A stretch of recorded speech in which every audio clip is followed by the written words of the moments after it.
Okay, so my dad, he's got a lot of doctors he deals with these days. He's 80-something years old. He's always down there, and they always talk wine.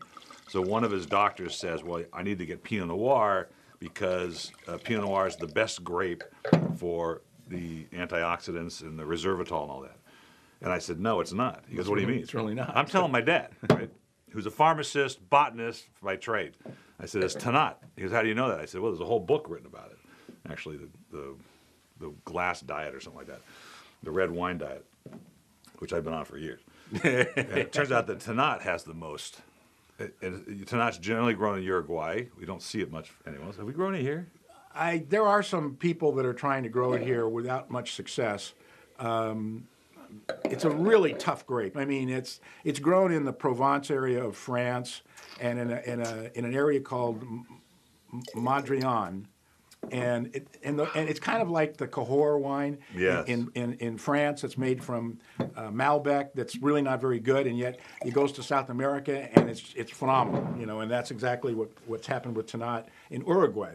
Well, here's a nose that's, because it's such a difficult grape and such an extracted grape, but you get a little raisins in the nose, but it's not in the palate. No, it's not. Really Matter of fact, balanced. this is one of the best ones I've had. It's so smooth. Because these wines can be really tannic. Very well, that's tannic. why they have all the antioxidants. So they have it's the coloring agent. It's the anthocyanins in the grapes that are what makes give grapes their color. And this one's obviously pretty thick. I mean, I can get this, and I can have this with food, even though there's not so much acid in it. But you could, Yeah. wonderful foods that would go with this. Well, they would have to be pretty substantial. Yeah. I mean, the fillet of sole with the lemon caper butter sauce is not going to work here, okay? Not that I'm, a food wine Nazi, but believe me, it ain't going to work here.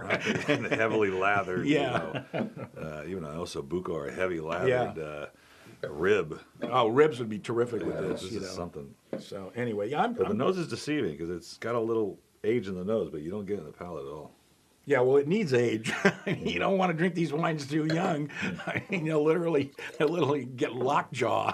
I'm doing this in 95 because of what it is. I'm doing a 94, okay? Because I like them. But it's definitely got a It's so interesting. killer wine.